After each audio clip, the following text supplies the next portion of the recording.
News you can use.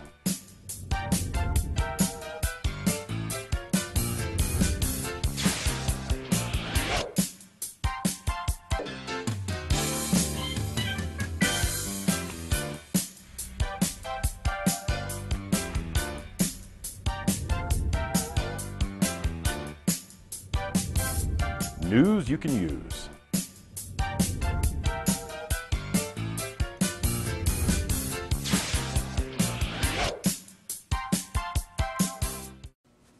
Welcome to another edition of The Scoop, giving you some news we hope you can use for your family, yourself, your friends. Today, I'm Louise Thompson. I'm the Executive Director of Tampa Bay Community Network, and today with me is Marsha Lewis-Brown, who's the CEO and Executive Director of Northside Mental Health Services here in Hillsborough County. Welcome. Thank you, Louise. I'm so delighted to be here. Let's talk about the history of Northside, how long you've been around, and something about your services. I'm pleased to share with you. Northside was started in 1976. Interestingly enough, we were actually started on the campus of the University of South Florida. And since 1976, the agency has grown and added additional programs and services over the 30 plus years. When we started out just as an outpatient mental health clinic.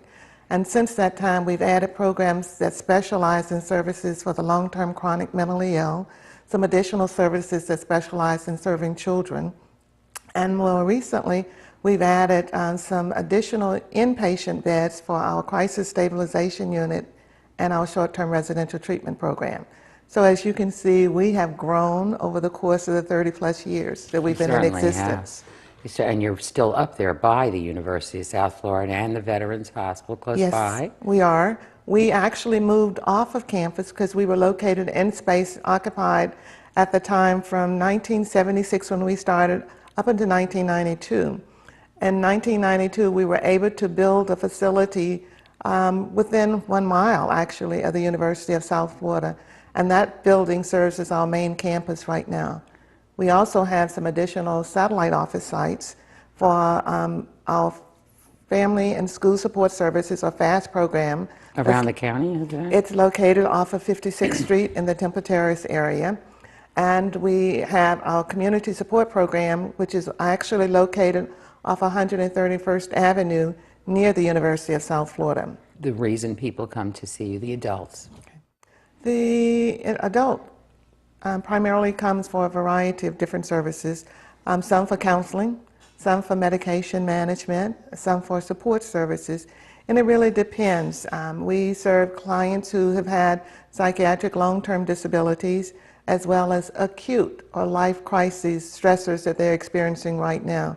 So it varies depending upon, particularly in terms of the client, what they're looking for.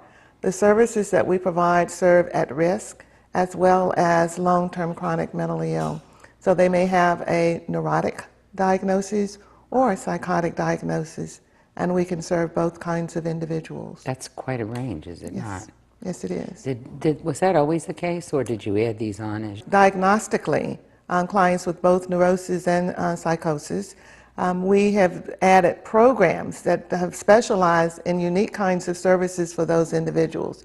For us at this point in time, the challenge, of course, is not being able to respond to the tremendous need. And what we're finding is that we've begun to have to develop a waiting list for some services because we're not able to respond to the demand. Is this from people that are calling you on their own, or are you also get patients who are, have been directed to go there, court ordered or like that for We do get reasons? Some court ordered, and we have recently developed some specialized services that serves forensic mentally ill, those individuals who have been incarcerated and returning to the community or who are at risk for being incarcerated.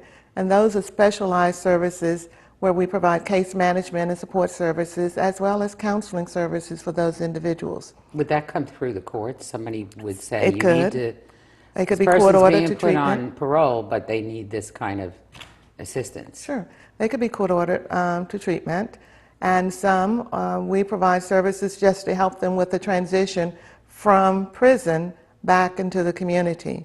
The one service need that we're not able to respond to for this unique population of individuals is housing.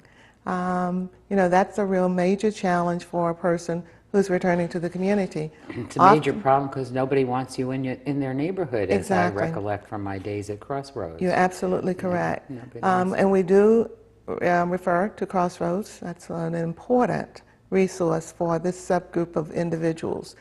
We offer Northside community residential programs.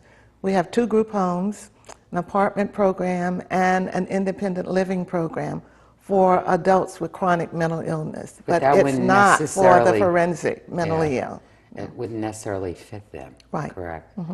So, and this is a big problem because in addition to having maybe been active in crime, now they're lost in space when they come back out. So that could probably contribute to recidivism, wouldn't it? It could, potentially. And what we have found is if we can provide, in terms of help them secure housing, and then we work with them to secure employment. Northside has a supportive employment program, actually. And so we've been very, very fortunate in a number of employers are willing to give our consumers a try. And that's been very, very helpful because, if you're going to normalize a person, they need housing, they need employment, they need financial resources to be able to make the transition back to the community. And so for us, we've been able to provide some support services through some funds, and we can pay rent for the first month, at least to give them the opportunity to get settled in. The most important part about all of that is we also offer mental health counseling services. In addition to that, we can refer them to substance abuse treatment because oftentimes substance abuse may have been a significant problem and the reason they ended up being incarcerated. And is that another reason on its own for people to be directed without going in through, they were not in the jail or prison system at all? They might have had a DUI or are they also directed sometimes to go to Northside, or is that not the case anymore? Not really for us. It's more the ones who have been in the jail long term or in state prison that we would end up getting referred to us. Now, a person who has a DUI can be required by court to go to intervention, but we don't provide that particular service at Northside. I want to hear more about which services exactly that you're providing, and for adults. It's incredible that the huge range of services that you're doing, and hear more about the need that's going on. We're going to take a quick break, and stay tuned, please. We'll be back with Marsha Lewis Brown in just a minute. Hi, we're back on The Scoop, talking today with Marsha Lewis Brown from Northside Mental Health in Hillsborough County, explaining those services. I'm Louise Thompson, the Executive Director of Tampa Bay Community Network. Please visit our website at tbcn.org. Marsha, you were talking about the different kinds of people that are problems that people have who are directed or come in on their own into your program. And you were talking about also having residential facilities for chronically mentally ill. Who are the chronically mentally ill? Which areas does that cover? The federal government defines chronic mentally ill, and we use the same basic criteria. The person would have had to have a long-term psychiatric disability. They would have had one or more psychiatric hospitalizations within the last year. Now, it could be a state hospitalization or it could be local hospitalization in one of the hospitals that has psychiatric units or one of the 2 crisis stabilization units operated here in Hillsborough County.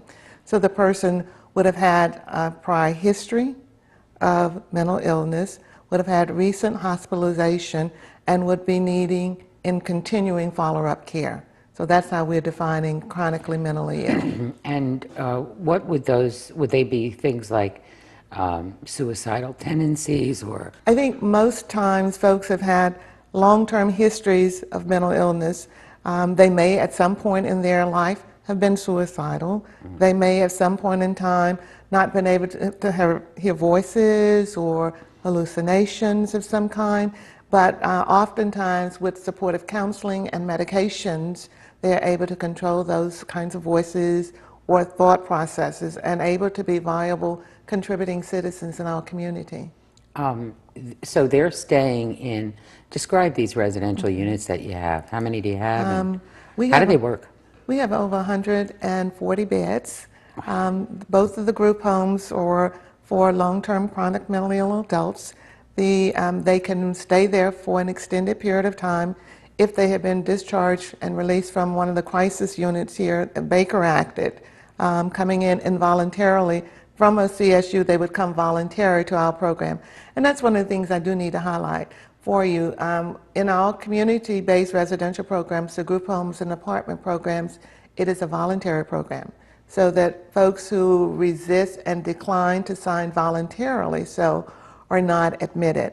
We oftentimes get inquiries from family members who would like for their family member to live in one of our residential programs, but unless that individual is willing to come in and consent to treatment, they would not be considered eligible for those services. So they must take their medications if it's prescribed, and do they get other kinds of therapy at the same time? For those folks who are living in our residential program, we have pre-established curriculum that deals with everything from budgeting to medication education. And in addition to that, we provide a full-time case management service for them, so that if they need additional resources, if they need to get to a doctor or get a doctor's appointment for primary health issues, the case manager would be responsible for helping to facilitate that.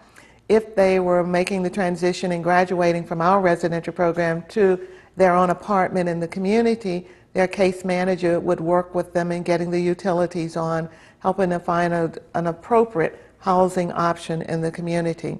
The case manager would also work with them in getting appointments with our psychiatrists for their psychiatric medications. So that case manager kind of maneuvers on behalf of the client to make sure that their service needs are being met. In these residential facilities, is there staff available, or they're really living on their own mostly? In our community residential programs, our group home and apartments programs, they're staffed. The group home is staffed 24 hours a day.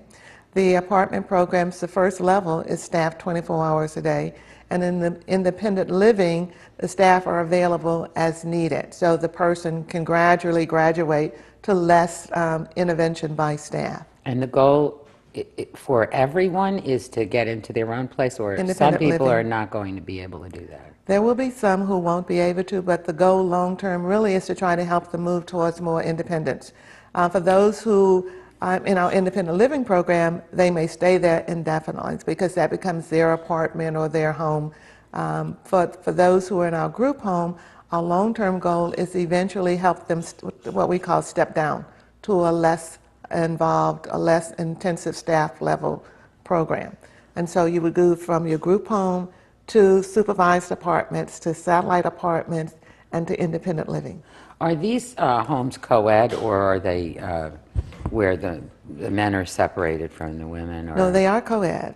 We try to, as much as possible, they are located in the community, because the idea is to help the individuals that we're working with be as independent as possible. And so they are co-ed. We have limitations and restrictions on access.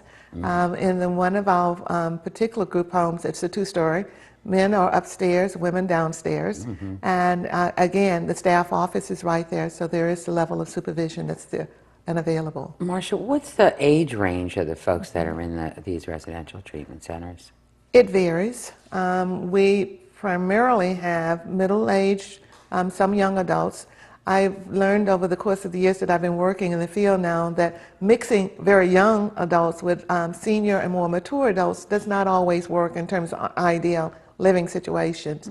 Younger people tend to want to play music and certain style of music, and you have an older person a little bit more sedate. And so for that— Sounds like a regular house. Absolutely, and that's the whole intent of our residential programs, to create as much of a normalized environment as possible. The age range on those, but we can accept, in terms of referral criteria, anyone over the age of 21. And we do have some older adults in some of our residential programs because, again, remember when I said they can move to independent living, which means that they can have their own apartment within our independent living program. So they could be, what, Medicare age even? They could technically be Medicare, sure. Okay. And this is, so how backed up is that program in terms of waiting lists and so forth? We have probably at this point in time a small waiting list. We try to encourage people rather than, because again, remember some of the folks that have been there long term, and so to be able to predict when they are going to be able to move and transition to a less restrictive is challenging. So there is a waiting list for those services, and it's like anything else in the community. When you have subsidized in terms of housing, there's a waiting list. And so our program, residential program, is subsidized. We have some HUD housing, and so that means that those residents could potentially be there indefinitely or long term. I want to talk to you more about the services with children. We'll be back just after this break. Please stay tuned. Thank you.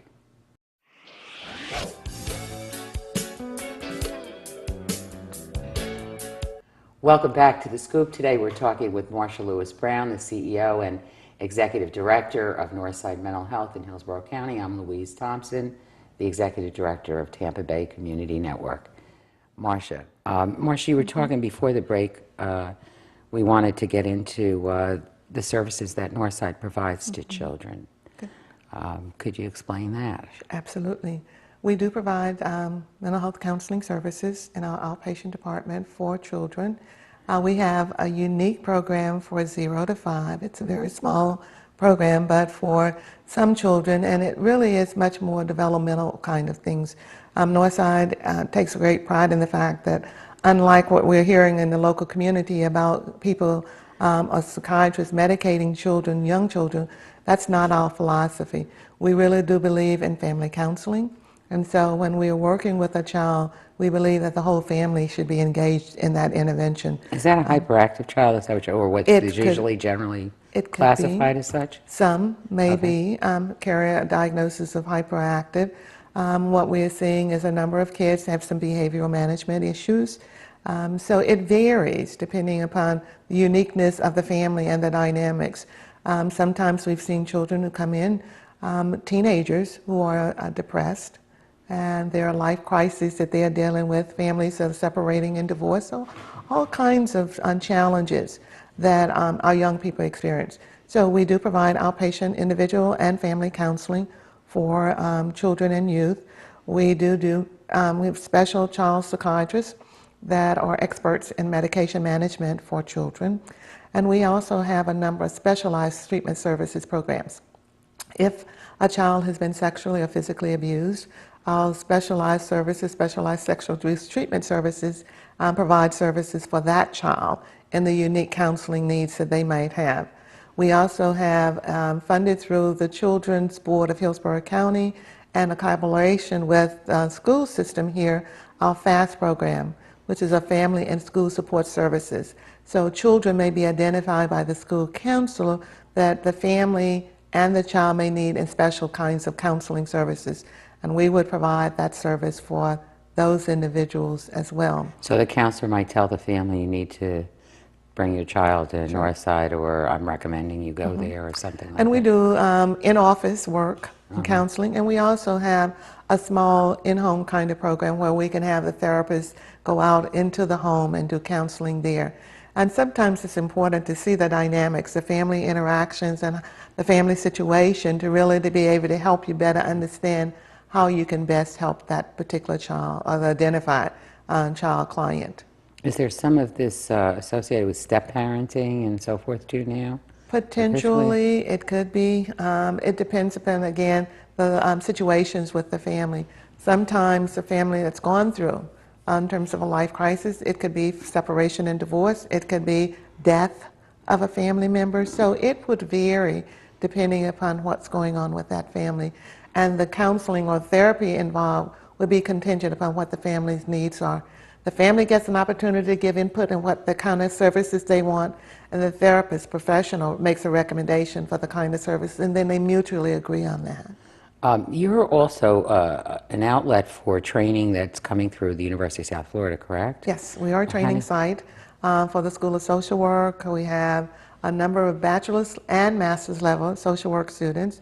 We also have doctoral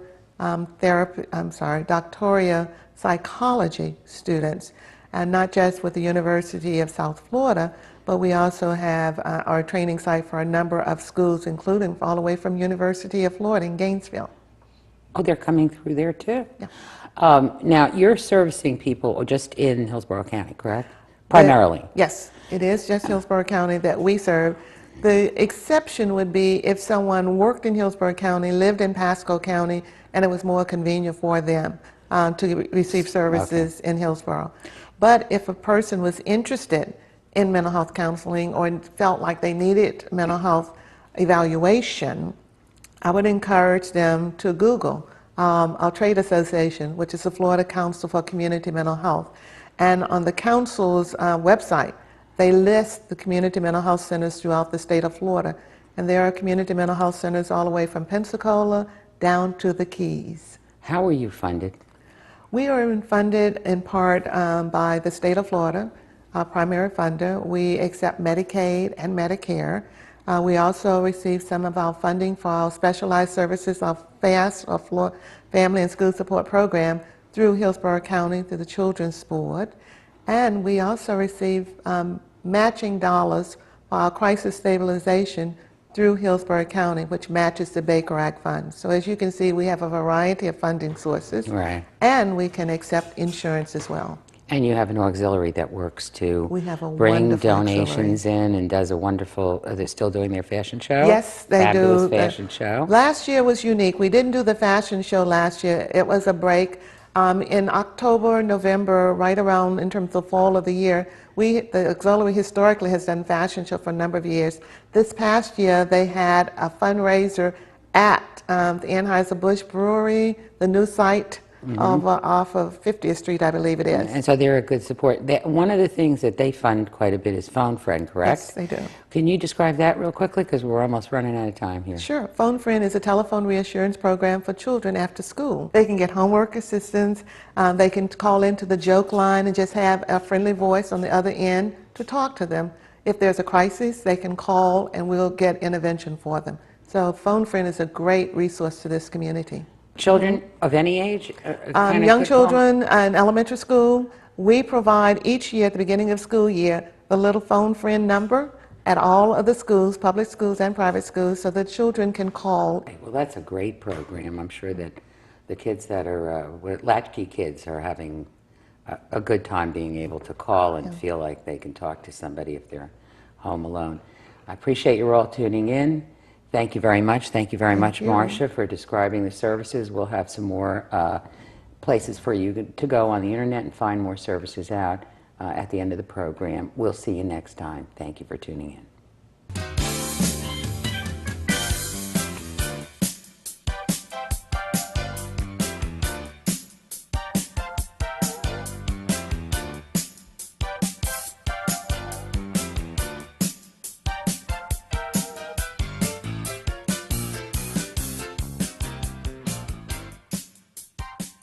News you can use.